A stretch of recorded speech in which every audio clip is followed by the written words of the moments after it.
ರಾಜ್ಯದ ಪ್ರಸಿದ್ಧ ಪಕ್ಷಿಧಾಮಗಳಲ್ಲಿ ಒಂದಾಗಿರುವ ಮಂಡ್ಯ ಜಿಲ್ಲೆ ಮದ್ದೂರು ತಾಲೂಕಿನ ಕೊಕ್ಕರೆ ಬೆಳ್ಳೂರಿಗೆ ಸಂತಾನೋತ್ಪತ್ತಿಗಾಗಿ ಹೆಚ್ಚಿನ ಸಂಖ್ಯೆಯ ವಿದೇಶೀಯ ಪಕ್ಷಿಗಳು ಆಗಮಿಸಿವೆ.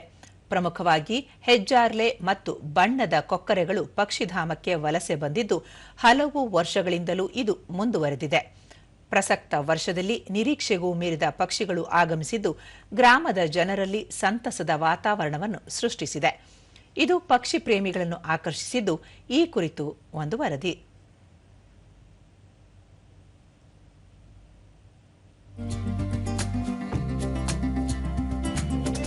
ವಸಂತ ಋತು ಹತ್ತಿರವಾಗುತ್ತಿದ್ದಂತೆಯೇ ವಾತಾವರಣದಲ್ಲಿ ಹಲವು ಬದಲಾವಣೆಗಳು ಸಹಜ ಪ್ರಕ್ರಿಯೆ.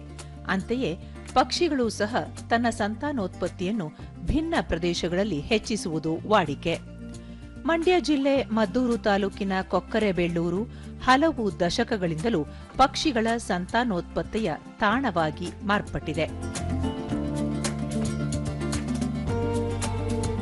ವಿಶ್ವದ ವಿವಿಧ ಭಾಗಗಳಿಂದ ಕೊಕ್ಕರೆಬೆಳ್ಳೂರಿಗೆ ಆಗಮಿಸುವ ಪಕ್ಷಿಗಳಲ್ಲಿ ಪ್ರಮುಖವಾಗಿ ಹೆಜ್ಜಾರ್ಲೆಗಳು ಈ ಗ್ರಾಮವನ್ನು ತಮ್ಮ ಆವಾಸ ಸ್ಥಾನವನ್ನಾಗಿಸಿಕೊಂಡಿದೆ.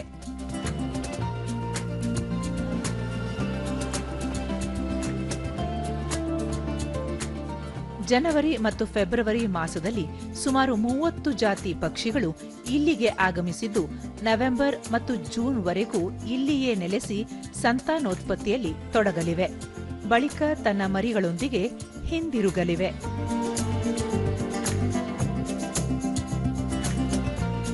ಇಲ್ಲಿಗೆ ಆಗಮಿಸುವ ಪ್ರವಾಸಿಗರು ಹಾಗೂ ಪಕ್ಷಿ ಪ್ರೇಮಿಗಳಿಗಾಗಿ ಅರಣ್ಯ ಇಲಾಖೆಯ ವತಿಯಿಂದ ಮಾಹಿತಿ, ಚಿತ್ರ ಪ್ರದರ್ಶನ ಮತ್ತು ಪಕ್ಷಿಗಳ ವೀಕ್ಷಣೆಗೆ ಅಗತ್ಯವಿರುವ ವಿಶೇಷ ಸೌಲಭ್ಯಗಳನ್ನು ಕಲ್ಪಿಸಲಾಗಿದೆ.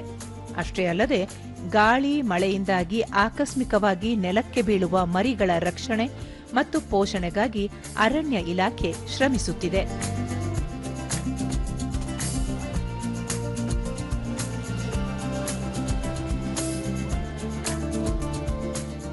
ಈ ಕುರಿತು ದೂರದರ್ಶನದೊಂದಿಗೆ ಪಕ್ಷಿ ಸಂರಕ್ಷಕ ಬಿ. ಲಿಂಗೇಗೌಡ, ಕೊಕ್ಕರೆಬೆಳ್ಳೂರು ಗ್ರಾಮಕ್ಕೆ ಪಕ್ಷಿಗಳ ಆಗಮನಕ್ಕೆ ಸಂಬಂಧಿಸಿದಂತೆ 500 ವರ್ಷಗಳ ಇತಿಹಾಸವಿದೆ. ಈ ಕುರಿತಂತೆ ಕೆಲ ಗ್ರಂಥಗಳಲ್ಲಿ ಉಲ್ಲೇಖವಿದೆ. ನವೆಂಬರ್ನಲ್ಲಿ ಹೆಜ್ಜಾರ್ಲೆ ಜಾತಿಯ ಪಕ್ಷಿಗಳು ಹಾಗೂ ಜನವರಿಯಲ್ಲಿ ಬಣ್ಣ ಬಣ್ಣದ ಕೊಕ್ಕರೆಗಳು ಆಗಮಿಸಿ ಗೂಡು ಕಟ್ಟಿ ಸಂತಾನೋತ್ಪತ್ತಿ ಮಾಡುತ್ತವೆ. ನಂತರ ತನ್ನ ಮೂಲ ಸ್ಥಾನಗಳಿಗೆ ತೆರಳುತ್ತವೆ. ಪೆಲಿಕನ್ ಅನ್ನೋದು ಅಕ್ಟೋಬರ್ ನವಂಬರ್ಗೆ ಸ್ಟಾರ್ಟ್ ಆಗುತ್ತೆ. ಬಂದ್ಬಿಟ್ಟು ದೊಡ್ಡ ದೊಡ್ಡ ಮರಗಳನ್ನ ಆಯ್ಕೆ ಮಾಡಿಕೊಂಡು ಏನು ಮೀನು ಸಿಗ್ತದೆ ಆಧಾರದ ಮೇಲೆ 1 ರಿಂದ 3, 4 ಮೊಟ್ಟೆ ಇಟ್ಟು 25 ದಿವಸ ಇಂಕ್ಯುಬೇಟ್ ಟೈಮ್ ಅಂದರೆ ಕಾವು ಕೊಡೋದು. ಕಾವು ಕೊಟ್ಟ ನಂತರ ಮರಿ ಹೊರಬರುತ್ತೆ. ಅಪ್ಪ ಅಮ್ಮ 2 ಫೀಡ್ ಮಾಡ್ತದೆ. ಮರಿ ತಾನು ಆರೋಗ್ಯ ತನಕ ಅಪ್ಪ ಅಮ್ಮ ಯಾರು ಒಂದು ನೆಸ್ಟಲ್ಲಿ ಇದ್ದೇ ಇರುತ್ತೆ. ಅರಣ್ಯ ವೀಕ್ಷಕ ಲೋಕೇಶ್, ಪಕ್ಷಿಗಳಿಗೆ ಯಾವುದೇ ತೊಂದರೆಯಾಗದಂತೆ ನೋಡಿಕೊಳ್ಳಲು ಸರ್ಕಾರದಿಂದ ಹಲವು ಕ್ರಮ ಕೈಗೊಳ್ಳಲಾಗಿದೆ. ಗ್ರಾಮದಲ್ಲಿ ಮರಗಳ ಮಾಲೀಕರಿಗೆ ಪರಿಹಾರ ನೀಡಲಾಗುತ್ತಿದೆ. ಈ ಮರಗಳು ಮುಂದಿನ ಹಲವು ವರ್ಷಗಳ ಕಾಲ ಉಳಿಯಬೇಕು ಎಂಬ ಕಾರಣದಿಂದ ಅವುಗಳ ಬುಡಕ್ಕೆ ಮಣ್ಣು ಹಾಕಿ ಸಂರಕ್ಷಣೆ ಮಾಡಲಾಗುತ್ತಿದೆ ಎಂದು ಹೇಳಿದರು. ಈ ಸೀಸನಲ್ಲಿ ಒಂದೇ ಮರದಲ್ಲಿ 44 ನೆಸ್ಟ್ ಇತ್ತು. ಆ ನಡುವೆ ಬಿದ್ದೋದಂಥ ಕೆಲವು ಮರಿಗಳನ್ನ ನಾವು ಸಿಕ್ಕದೆಲ್ಲನ ತಗೊಬಂದು ಇಲ್ಲಿ ಅದಕ್ಕೆ ಫೀಡಿಂಗ್ ಸೆಂಟ್ರ್ ಇದೆ. ಕಾರ್ಡ್ಬೋರ್ಡ್ ಬಾಕ್ಸ್ಗಳಲ್ಲಿ ಆ ಬಾಕ್ಸ್ಗಳಿಗೆ ಪ್ಯಾಡಿ ವೇಸ್ಟ್ ಹಾಕಿ, ಅಂದರೆ ಭತ್ತದ ಹುಲ್ಲು ಇಲ್ಲಾಂದರೆ ಒಟ್ಟು, ಮತ್ತು ಆ ಮರಿಗಳಿಗೆ ಒಂದು ಲಿಕ್ವಿಡ್ ಟೈಪಲ್ಲಿ ಪುಟ್ ಕೊಡ್ತೀವಿ.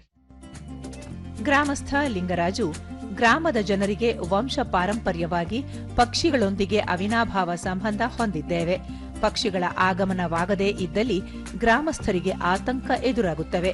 ಜನಸಂಪರ್ಕದಲ್ಲೇ ಈ ಪಕ್ಷಿಗಳು ಗೂಡು ಕಟ್ಟಿ ಮರಿಗಳ ಪೋಷಣೆ ಮಾಡುವುದು ಗ್ರಾಮದ ವಿಶೇಷವಾಗಿದೆ ಎಂದರು.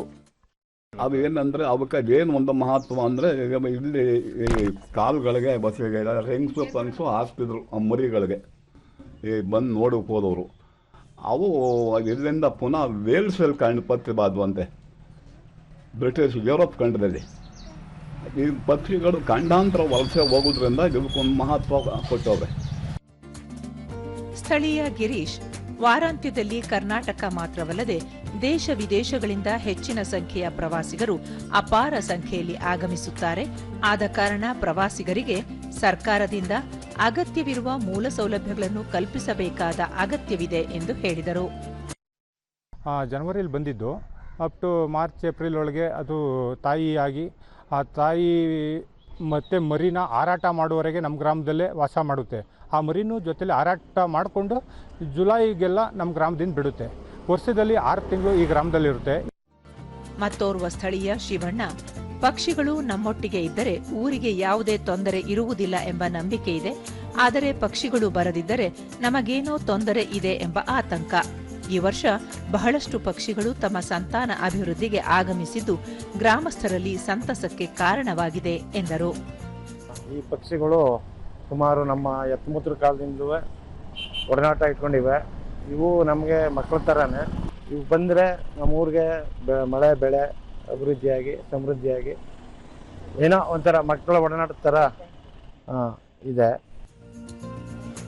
ಒಟ್ಟಾರೆ ಪರಿಸರ ಮತ್ತು ಮಾನವನ ಬಾಂಧವ್ಯದ ಸೇತುವೆಯಾಗಿರುವ ಪಕ್ಷಿಗಳು ಕೊಕ್ಕರೆಬೆಳ್ಳೂರು ಗ್ರಾಮದಲ್ಲಿ ಬೀಡು ಬಿಟ್ಟಿರುವುದು ಪ್ರವಾಸಿಗರನ್ನು ಸೆಳೆಯುತ್ತಿವೆ.